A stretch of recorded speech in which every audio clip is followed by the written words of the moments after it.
aproximación a la actualidad de la radio en México. Por eso es que vamos a compartir aquí una presentación.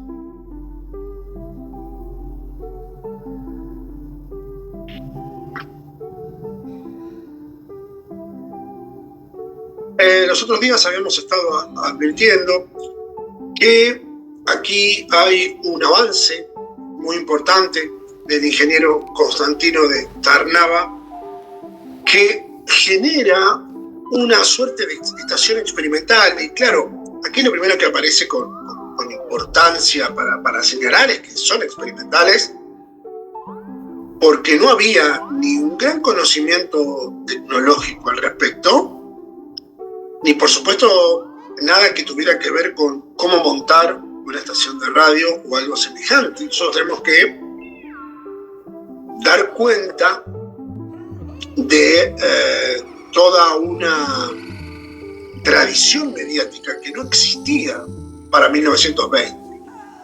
Es decir, lo primero que nos aparece con mucha fuerza es la tecnología que permite la transmisión de un sonido, derivado, claro, del teléfono, pero con la diferencia de hacerlo sin hilo, ¿no? Y en consecuencia hay allí un trabajo largo de prueba, ensayo y error, también de dificultades. Ustedes piensen que todo este sistema va a tener, por un lado, una gran dificultad entre 1914 y 1918, porque es la Primera Guerra Mundial. En consecuencia, todos los sistemas que pudiesen interferir con uno u otro bando empezaron a tener graves dificultades para su desarrollo.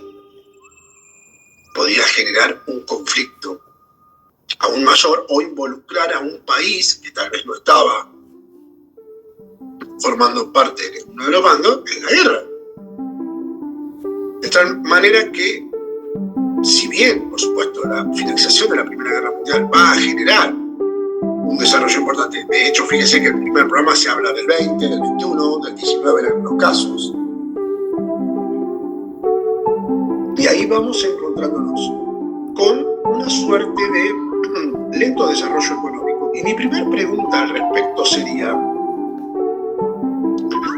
¿por qué creen ustedes que la emisora, el Universal Ilustrado,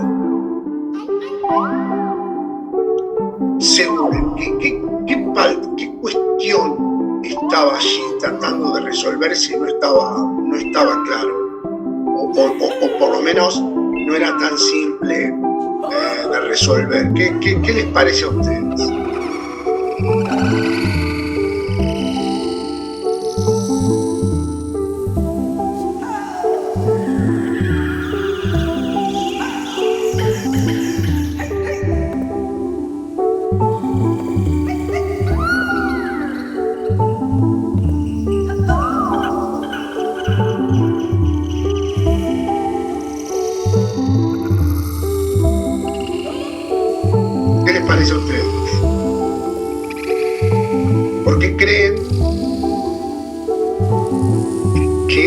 Falta estas asociaciones,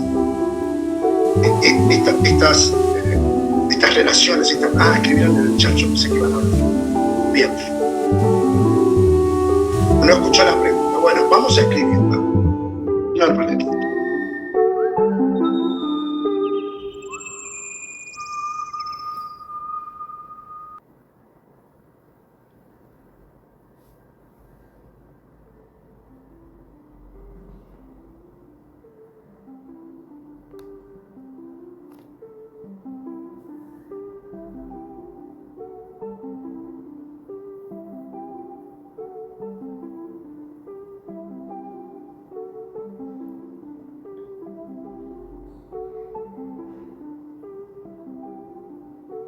Ahí mandé las preguntas, así pueden leerlas y responder con tranquilidad a lo que les estoy preguntando.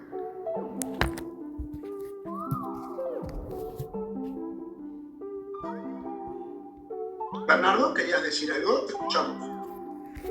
Sí, pues yo pienso que En aquel entonces, al haber nada más la prensa escrita, y siento también que el crecimiento demográfico, el crecimiento de la población, pues era también ya algo que se venía dando. Entonces los medios de comunicación tenían que expandirse un poco más, ¿no? A lo mejor siento que la prensa se quedaba hasta cierto punto estancada. Y siento que el radio o esa estrategia, ahí como lo veíamos en las hojas que nos enviaron, pues obviamente al principio eran comunicaciones experimentales, ¿no? Por ejemplo, esta de la casa del radio de Raúl Escárraga, ahí por lo que yo tengo entendido, él nada más transmitía, pero pues la gente que estaba ahí pues entusiasmaba y veía, entonces la respuesta fue muy grande y se veía que alcanzaba a muchísima gente, que en ese entonces siento que el crecimiento poblacional, eso fue lo que surgió o hizo que surgiera el radio, pienso. Sí, sí, sí, el crecimiento poblacional, y también deberíamos sumar allí un elemento que tiene que ver con la que se necesita. Sí, faltaban aparatos, por eso hacía, exacto, por eso, pero más que aparatos, ahora vamos a ver la cuestión de la transmisión y de la estación de radio, ¿no? Pero para cerrarlo de Bernardo, deberíamos pensar, ¿por qué la radio tiene más éxito que la prensa? ¿Por qué la radio en menos de una década logra suscitar mucho interés y a la prensa le llevó muchos años? La prensa, desde que, digamos, del primer Mercurio volante hasta la prensa moderna, hay más de 200 años. ¿Por qué la radio en apenas una década logra lo que a los diarios le llevaron 200 años? ¿Qué les parece a ustedes? ¿Qué cuestión deberíamos? La gente no sabe leer, exacto. Las tasas de analfabetismo tan grandes fueron siempre un obstáculo para el desarrollo de la prensa. Por el contrario, la radio y su posibilidad de ser entendida por cualquier hispanoparlante le fue generando una enorme cantidad de público. Ahora, como veíamos recién, fíjense que nosotros, cuando vemos esta publicidad en el periódico, lo primero que nos tiene que llamar la atención es que está haciendo referencia no al bajo. En los primeros tiempos de la radio, el comprarse un equipo de radio era costoso, entonces está hablando de la clase alta. Fíjense cómo están vestidos los muebles, la situación de descanso, ese sillón. No está hablando de un obrero o de un campesino. Está hablando claramente de un sujeto que vive muy bien, con cierto confort, con un buen nivel de confort. Eso nos marca esta cuestión que mencionaba Joel. Bueno, los primeros tiempos, la compra de un equipo de radio era tan costoso que solo un selecto grupo de la sociedad podía darse el lujo de comprar, lo cual no significaba que al resto de la sociedad no le llegara por ahí por un club, tal vez por una asociación, tal vez por el propio, no sé, el propio dueño de una finca que pusiera una radio para la distensión y el entretenimiento, pero no es algo que rápidamente sea de acceso, y eso va a generar también la dificultad del desarrollo empresarial. Por eso va una marca de cigarrillos, porque lo que necesita es una gran cantidad de dinero para un alquiler de un edificio o al menos de un piso, pensemos un departamento. Los equipos, imagínense la cantidad de energía, un modesto tendido de antenas o reforzar las antenas que hay, un equipo técnico, algún equipo creativo, algún locutor. ¿Se dan cuenta cómo se vuelve muy costoso el inicio? Después se amortiza, sí, claro, Pero toda esta primera etapa de la radio comercial es más bien complicada porque no hay tanto recurso. ¿Por qué? Porque la mayoría de la gente no tiene el acceso al equipo de radio. Fíjense que estamos hablando en términos de fechas. Aquí ya tenemos en el 19, pero esperamos hasta el 21. Y después del 21 vamos al 23 con la publicidad y recién en el 30 podemos decir, bueno, si realmente aparece la etapa de la industria de la radio comercial. Es decir, ya podemos hablar de muchas emisoras, ya podemos hablar de una programación amplia, no solamente de una franja horaria breve, y también podemos hablar de un público que busca las estrategias, ¿no? que para poder escucharlo, sea concurrir a un café, concurrir a un club, concurrir a la puerta misma de las emisoras o ingresar y ver la transmisión. Es decir, hay ahí toda una, digamos, toda una situación que se va resolviendo para volverlo amplio, para volver que sea redituable. ¿Y cómo se hace redituable la radio, gente? ¿Cuál era el negocio en términos económicos de una radio? ¿Qué necesitaba? Sí, la venta de los radios principalmente, ¿no? Los equipos receptores. Pero eso son las fábricas de radio, no las emisoras. La emisora que necesita.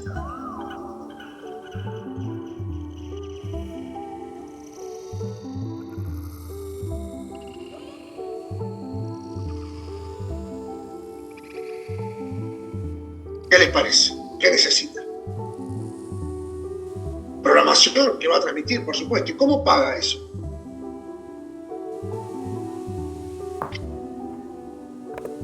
Supongamos que uno de ustedes es locutor y lo contrata La Voz de la América Latina desde México. ¿Usted qué pide? Un sueldo. Perfecto. ¿Y ese sueldo, la emisora, cómo lo paga? A través de anuncios, publicidad. Exacto, vendiendo publicidad. Ese es el nudo del desarrollo de la radio, no solo en México. Que en la medida en que el público no compra aparatos porque son caros, y entonces, como hay poco público, también tenemos poca transmisión, y esa poca transmisión tiene aún menos publicidad, el engranaje no funciona, porque no hay fondos. Entonces, si bien al inicio, como vemos acá, empezaron a aparecer empresas que no tenían nada que ver con la comunicación para poder respaldar, de a poco, ya para la década del 30, el negocio empieza a ser más redituable. ¿Por qué? Porque hay más gente que compra radio. Como compran radio, la llegada de los publicistas o publicidades es potencialmente más interesante. En la medida en que el potencial es más interesante, uno puede plantear entonces la necesidad de publicitar allí. Y si uno publicita, empieza a girar la rueda de la producción y de la economía. Fines de la década del 30, el comienzo de la década del 40, es el momento clave para el desarrollo de la radio comercial. ¿Por qué? Porque ya buena parte de la población ha tenido alguna relación con la radio, como oyente, por supuesto, pero alguna fiesta cívica, alguna fiesta en torno a un club, un mitin político, algún festival. Es decir, ya para la década del 40 es difícil imaginar un sector, tiene que ser un sector rural muy, muy alejado, para que no haya tenido ni el más mínimo contacto. Eso nos marca, nos genera, que empiezan a aparecer productos que deben o que superaron la transmisión de música y de información, porque hasta el momento, hasta la década del 30, tenemos discursos, música y algo de información, sobre todo información política, noticias en general y algunas cuestiones, por supuesto, deportivas, que van a ser muy importantes porque van a traccionar muy en favor de la llegada de la información. Por ejemplo, veíamos el video los otros días con una pelea de Dempsey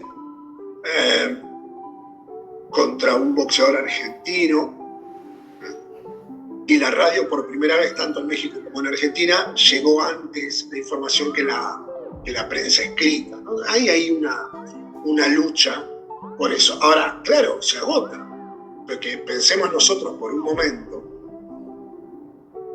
ya de lo interesante que puede ser escuchar música o escuchar noticias, si en algún momento en nuestra rutina no nos cansaría, no nos aburriría, no sentiríamos que no nos entretiene. ¿No es cierto? Además, piensen que música era determinadas músicas, no tenían una gran cantidad de discos. Empecemos también a entender ahí que no es poner Spotify, digamos. Y en ese sentido, en esa lógica, es que aparece otra oferta, el radioteatro. El radioteatro, que es la continuidad del folletín, como hemos visto en otras clases. El radioteatro como aquella representación de una historia con palabra, música, efectos de sonido y silencios, hecho en vivo. Pero que va también a generar no solo un interés muy superior, porque ustedes piensen que para quienes no sabían leer, era casi el único modo de acceso a la ficción. Ustedes me dirán, pero para la década del 30 ya estaba el cine, sí, pero en las grandes ciudades. No en una parte muy importante del territorio, y pensemos por el otro lado, el costo. No, para ir al cine había que tener una moneda. En cambio, tal vez aquí alguien que hubiera podido comprar o armar su pequeño aparato de radio ya lo resolvió. Y dentro de esa lógica vamos a encontrar también una discriminación, una organización de los públicos. Entender, por ejemplo, que la mañana es más bien de noticias, que la tarde, la primera hora de la tarde, es para un tipo de radioteatro. Después de las 5 o 6 de la tarde hay otro más, tal vez infantil o para todo público, y la noche y la tarde-noche. Es decir, empezamos a encontrar lo que diríamos una grilla de programas, de contenidos, de horarios, que de alguna manera va moldeando la rutina de los oyentes. Y en este caso la creación de historias va a ser tan importante que las compañías de radioteatro no solo van a habilitar sillas dentro del estudio para que la gente concurra a ver cómo se graba, cómo se da en vivo, porque no se graba, ¿va? Sino que en muchos casos van a ser recorridas como si fueran compañías de teatro al interior de un país o de una provincia, por, uno podría decir, publicitario en una parte, pero también con un impacto muy valioso en términos de cercanía con él.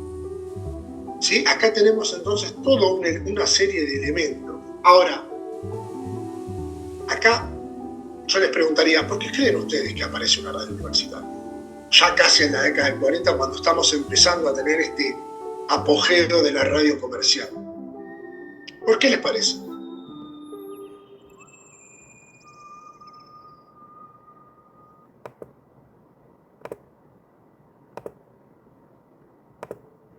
Sí, Bernardo, te escuchamos.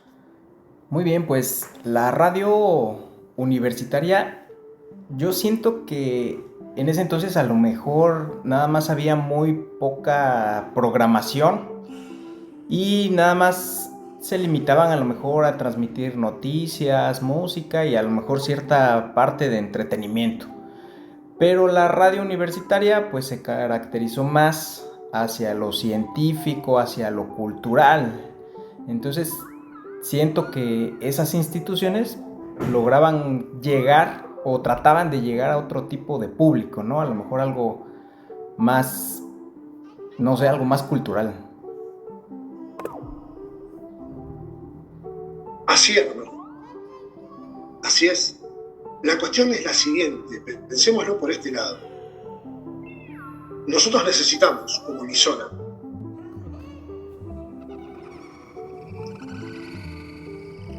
producir un contenido que a la mayoría le estamos de acuerdo. ¿Por qué? Porque tenemos, como dijo Bernardo, sueldos. Por eso yo tengo que salir a buscar anunciantes que me permitan financiar y volver rentable mi negocio, que es una emisión. En ese afán, en esa búsqueda, en esa necesidad, ¿qué contenidos voy a promover? Y dirán ustedes, aquellos que más escuchen y aquellos contenidos que uno pueda reconocer como más importantes, más significativos, más queridos por el público, en términos de ciertos temas, ciertas músicas, ¿no?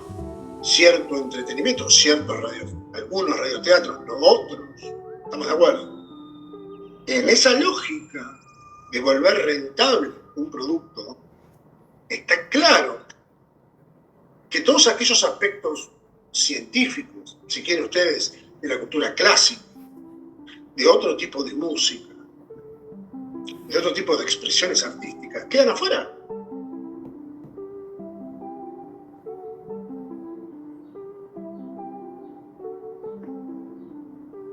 ¿Por qué quedan afuera? Porque no son rentables. ¿Cómo no van a quedar afuera? ¿Quién nos va a escuchar? ¿Cuánta gente puede escuchar un concierto de una orquesta sinfónica? Bueno, entonces no lo pongamos un concierto de un artista popular. No van a escuchar mucho, necesitamos publicidad y escuchas. En esa lógica es que la radio universitaria aparece porque hay una franja, un sector de la cultura que no tiene difusión en la radio. ¿Por qué? Porque no es rentable. Entonces las universidades de alguna manera advierten esa necesidad y lo que hacen es generar un espacio. Exacto, Joel. Divulgación y cultura en un target más específico. Sí, yo te diría que a otro target. No sé si más específico, seguramente a otro target. A un grupo, si querés selecto, si querés minúsculo, menor, como gustes, que tiene otras inquietudes, que tiene otros consumos culturales y que advierte claramente que aquello que está en los medios con más presencia no le agrada. A ver, pensémoslo por un momento, gente. Hoy, siglo XXI, 2024, si nosotros queremos armar una plataforma con contenidos que generen circulación, ¿no? Que genere gente que nos visite, que descargue un contenido, que pase tiempo en nuestro espacio. ¿Qué temas creen ustedes que deberíamos tratar?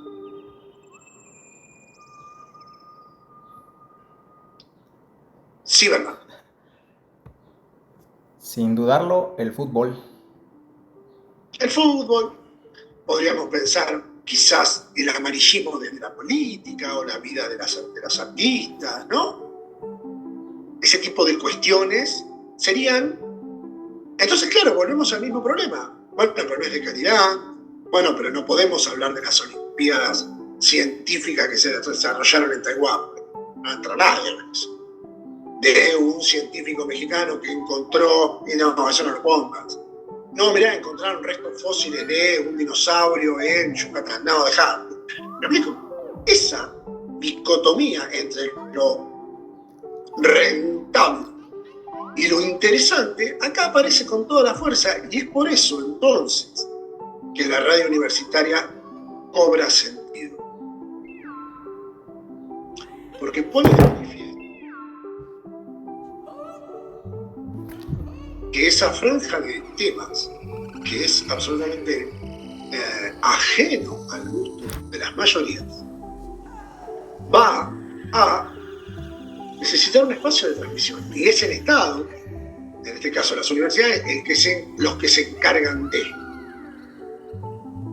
Dando un salto y ya avanzando en la última parte, encontramos la radio FM. Y uno podría decir, bueno, pero en la década del 50 uno lo puede entender, o mediados de la década del 50, uno lo puede entender como un gran avance tecnológico, pero quizás no una necesidad cultural.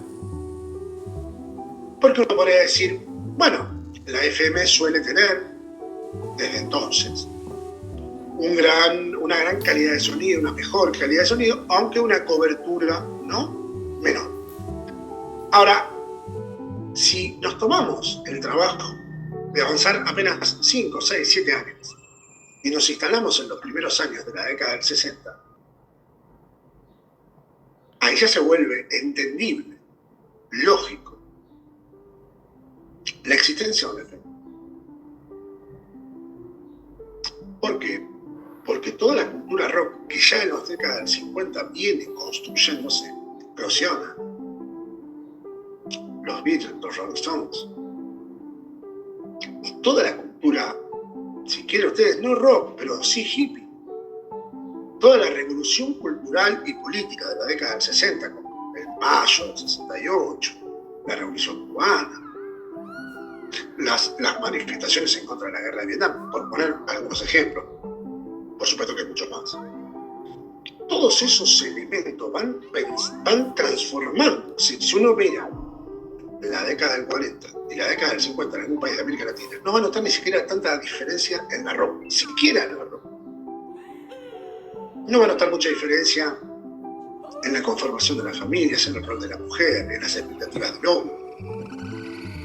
La década del 60 es otra cosa, es un quiebre, es una ruptura, es un momento disruptivo de la historia, al menos en Occidente. Pensemos en la ropa, pensemos en el pelo largo, pensemos en las nociones de la cultura, en los hippies yéndose a vivir a los campos para tener un nuevo contacto con la naturaleza, en lo que generaron los Beatles y los Rolling Stones.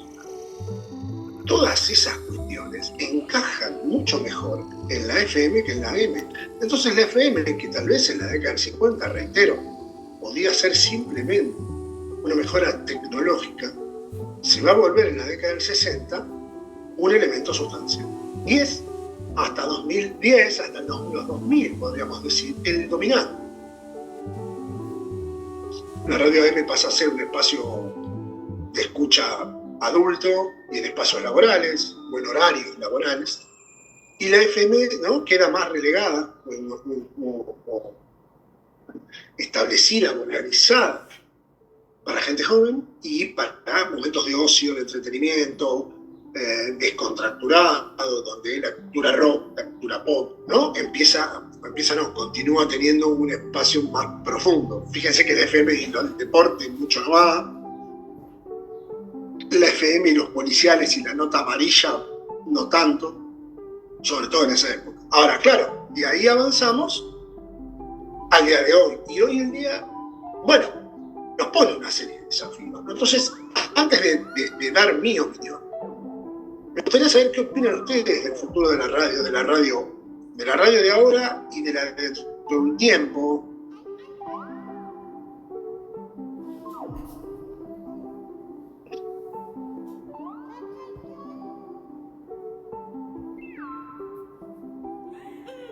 ¿Qué opinan? ¿Qué les parece? ¿Tiene futuro o no tiene futuro? Digo esto porque cuando hablamos de la prensa hace un par de semanas, nos quedó a todos muy claro que la prensa escrita a diario, con su distribución en papel, está en un ocaso, que no amerita mucha discusión.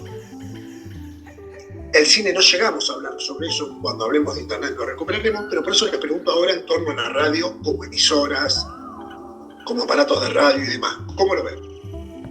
Sí, pues yo siento que la evolución es como todo, ¿no? Todas las épocas están marcadas por algo y conforme vayamos avanzando, pues todo a su vez va cambiando, ¿no? Tanto en tecnología como en aparatos. El ser humano pues siempre va a seguir siendo ser humano, pero las cosas a nuestro alrededor van cambiando por las mejoras tecnológicas. Porque lo vimos, ¿no? Por ejemplo, mi abuela, yo me acuerdo que ella tenía un radiecillo en donde uno le daba vueltas a una manivela y el aparatito, ahí mi abuelita, yo era niño, y me daba ahí 10 minutos que estaba yo dándole vueltas para generar la energía, y el radiecito duraba prendido prácticamente todo el día. Entonces yo la recuerdo que siempre estaba ahí con su radiecito en todos lados, ¿no? Incluso cuando falleció, su voluntad fue que se enterrara con su radio, ¿no? Y así se le cumplió. Y posteriormente ya llegaron los los estéreos, ¿no? En donde pues ya eran reproductores más grandes, con mejor sonido y todo eso, ¿no? Y actualmente pues vemos ya una época distinta, ¿no? En donde ya son a través de aplicaciones, ¿no? Y antes pues nada más eran emisoras locales y a lo mucho si tenían un buen radio de banda ancha, pues a lo mejor estaciones de Estados Unidos, a lo mejor. Y ahorita pues ya tenemos la facilidad de que con un solo clic podemos escuchar una estación de China, una estación de Venezuela, una estación de Estados Unidos, una estación de cualquier estado de la República. Entonces siento que la tendencia a evolucionar de la radio, pues siento que es más electrónica, más digital a través de aplicaciones, ¿no? Y siento que pues todo esto va a seguir extendiéndose así como todo va evolucionando, ¿no? Así como evolucionaron los carros, las bicicletas, siento que esto del radio también, pero siento que tiende hacia lo electrónico. Y que desaparezca lo dudo, porque pues hasta ahorita sigue siendo un medio de publicidad, un medio de difusión que pues todo el mundo ocupa. Excelente tu anécdota, Bernardo, muchas gracias. Aquí Joel dice, considero que seguirá existiendo y penetrando tal vez de forma distinta, con nuevas tecnologías, pero seguirá siendo un medio prioritario de emisión de información. Además, en nuestro país hay muchas zonas marginadas donde aún el internet no llega, y la TV tampoco, pero la radio sí. Tal cual, yo creo que las dos exposiciones que nos han compartido muestran un escenario que es más bien favorable para la radio. Primero, por todo esto que ustedes acaban de decir. Además, sumarle que la radio es compañía, que la radio permite trabajar mientras la escuchamos y que la radio permite en un ambiente compartido por varios, me parece llevar las cosas mejor que si uno elige música porque al otro no le gusta y demás cuestiones. Pensemos en los medios de transporte o cuando uno de pronto tiene que manejar solo, como resulta a veces, por más que uno pueda poner música, a veces está bueno. ¿Cuántos acontecimientos imaginemos hoy en Venezuela, ¿no? ¿Cuánta gente estará urgida por escuchar otro tipo de radio para ver qué pasa? De tal manera que, además del deporte, además de, a veces de la economía, a veces de algún acontecimiento social o cultural. De tal manera que probablemente la radio tenga buenas posibilidades de persistir, porque la digitalización le brindó un beneficio enorme, lo decía Bernardo recién, ¿no? Para los que tenemos algunos añitos, escuchar radio era bueno. En el caso de Argentina, imagínense que era más o menos lo mismo. Uno podía escuchar las radios de su ciudad y algunas radios de la capital. Y eso era todo, ¿no? Nadie tenía la pretensión de escuchar una emisora, no digo de otro país, digo de otra región nomás. Y hoy uno puede estar viviendo en cualquier punto del mundo y escuchar radio de cualquier otro punto, y eso genera también una posibilidad de penetración muy distinta. Los podcasts son una continuidad muy valiosa porque a veces uno sigue, por lo menos en mi caso sigo algunos podcasts que son de periodistas en la radio. Lo que ocurre es que a veces cuando ellos están en vivo, yo estoy trabajando y no tengo la oportunidad, pero entonces, bueno, tal vez de alguna manera también eso es radio, ¿es cierto? Por eso creo que hay allí una digamos, oportunidad que no tiene la prensa escrita. Hoy la prensa escrita, la semana que viene, cuando hablemos de la televisión, también vamos a ver eso. Que la televisión por broadcasting, por difusión, de todos los días en este horario, y mirar toda la publicidad entre una sección del programa y otra, es algo que no tiene mucho futuro y que las nuevas generaciones no aceptan ni por un momento, ¿no es cierto? Por eso yo creo que la radio tiene, ¿sí? Insisto, a diferencia de otros medios, por ejemplo la televisión, por ejemplo la prensa escrita, una gran virtud. Pensemos, ya que hemos también hablado del cine, que también la sala de cine pasó de ser un lugar de monopolio de la observación a una alternativa, a una salida, a tener una dimensión, si quieren ustedes, social. Pero claramente no es una necesidad. No tengo que ir al cine o ver hasta el celular, digo. Y entonces ahí también uno puede pensar que el consumo de productos audiovisuales ha aumentado exponencialmente. pero que la televisión y el cine, que de alguna manera eran los dos medios, ¿no?, que impulsaban ese consumo, que son característicos, porque la radio no, porque la prensa escrita poco, pues, la imagen de la prensa escrita. Sin embargo, son los dos que más se han visto afectados respecto a esto. Por eso creo que la radio tiene allí una gran oportunidad. La semana que viene, cuando tengamos 2 clases sobre la televisión, vamos a ver toda esta dificultad que va a tener la televisión. La televisión, cuando nace, está la radio. Cuando logra establecerse y mejorar, van a aparecer la videocasetera, la televisión por cable y después internet. Y hoy no hay que ser muy astuto para advertir que la prensa escrita, el cine y la televisión abierta, digamos, son medios en decadencia, en proceso de desaparición. Pero eso será a partir del próximo lunes, cuando a las 8 de la mañana, hora México, estemos con la televisión en México. Si les parece, Joel, Bernardo, Joel, damos por terminado aquí y nos encontramos la próxima semana. Vale, muchas gracias. Gracias a vos, Bernardo, por tu testimonio y gracias también, Joel, por tu participación. Les envío un abrazo y nos estamos encontrando la próxima semana.